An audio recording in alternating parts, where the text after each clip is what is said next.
Tu as peur de la situation économique en France, tu n'es pas seul. Entre l'inflation qui continue d'éroder ton pouvoir d'achat, la dette publique qui explose et le gouvernement qui réfléchit à augmenter la flat tax jusqu'à 37%, beaucoup de Français commencent à se dire mais où va-t-on? Et le pire, c'est que tout le monde n'a pas la possibilité de s'expatrier. Tu as peut-être une famille ici, ou un travail, un crédit immobilier ou simplement pas l'envie de tout plaquer.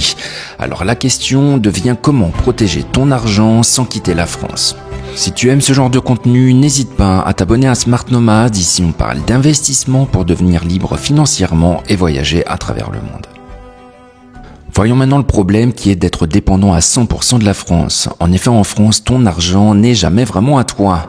Tes salaires sont lourdement taxés, ton épargne est imposée via la flat tax. L'immobilier, qui était une valeur refuge, est en pleine crise. Loyer encadré, fiscalité qui s'alourdit et des prix qui stagnent ou baissent dans certaines villes. Et ce n'est pas fini. L'État français a déjà prouvé dans le passé qu'il n'hésitait pas à ponctionner directement les citoyens. Tu te souviens de Chypre, en 2013, les gens se sont réveillés et leur compte bancaire avait été partiellement bloqué.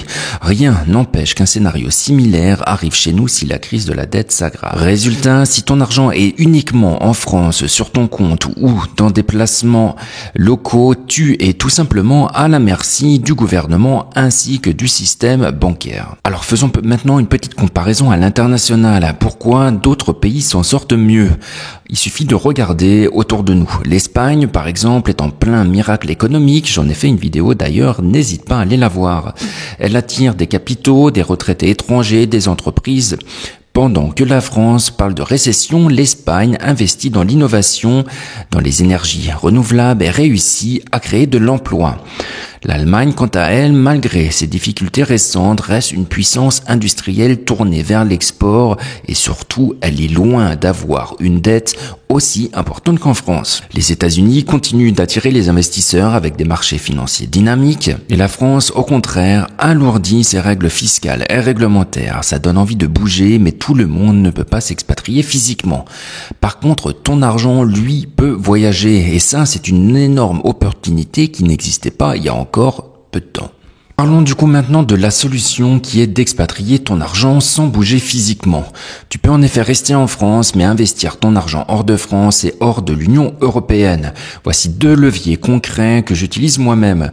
Tout d'abord, je te recommande d'utiliser l'application Trade Republic pour les ETF ainsi que les actions. C'est franchement excellent, il y a très peu de frais et si ça t'intéresse, n'hésite pas à utiliser mon lien de bienvenue, tu auras un petit cadeau.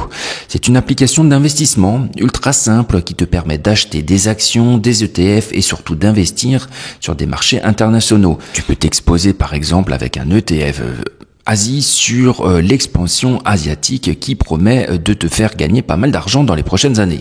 Préfère mettre ton argent dans les entreprises américaines les plus puissantes du monde, tu peux. Il y a également un ETF S&P 500 qui regroupe les 500 meilleures entreprises américaines. Encore une fois, moi j'aime bien l'Asie ou l'Amérique latine, franchement c'est possible. Tu veux investir dans un portefeuille global qui ne dépend pas de la santé de la France, il te suffit de quelques clics seulement.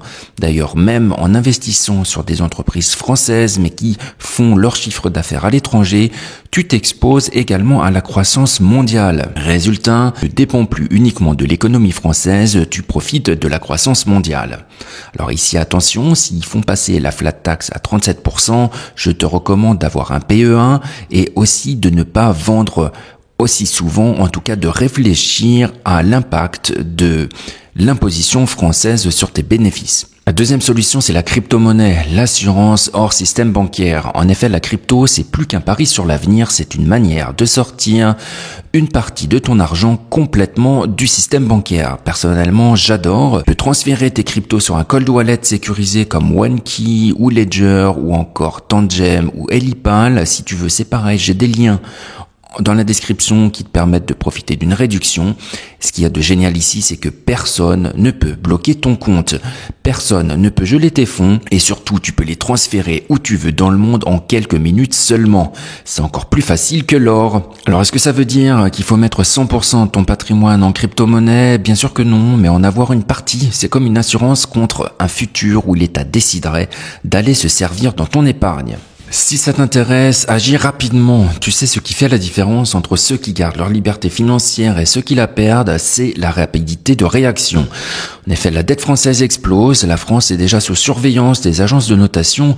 D'ailleurs, tu le remarques toi-même, la situation politique en France est vraiment critique. C'est tout simplement lié à sa situation économique. La récession est là et en parallèle, on parle de taxer encore plus les investisseurs particuliers. Tu veux attendre le prochain impôt surprise ou tu veux attendre le prochain blocage bancaire ou tu veux agir maintenant pour protéger ton argent. Parce qu'il y a un point que trop de gens oublient, ton argent ce n'est pas seulement du cash, c'est ta liberté, c'est ce qui te permettra demain de voyager, d'investir dans des projets, de te protéger, d'aider tes enfants. Si tu ne le protèges pas, personne ne le fera à ta place. Alors oui, la France est en crise, c'est inquiétant, mais ça ne veut pas dire que tu es condamné. Même si tu ne peux pas t'expatrier physiquement, tu peux expatrier ton argent. Même si tu restes en France, tu peux investir hors de France. Même si tu n'as pas un gros capital, tu peux commencer petit dès aujourd'hui. En tout cas, c'est ce que je te recommande. Et si tu veux en savoir plus, n'hésite pas à t'abonner à Smart Nomad. Ici, on parle d'investissement pour devenir libre financièrement et voyager à travers le monde.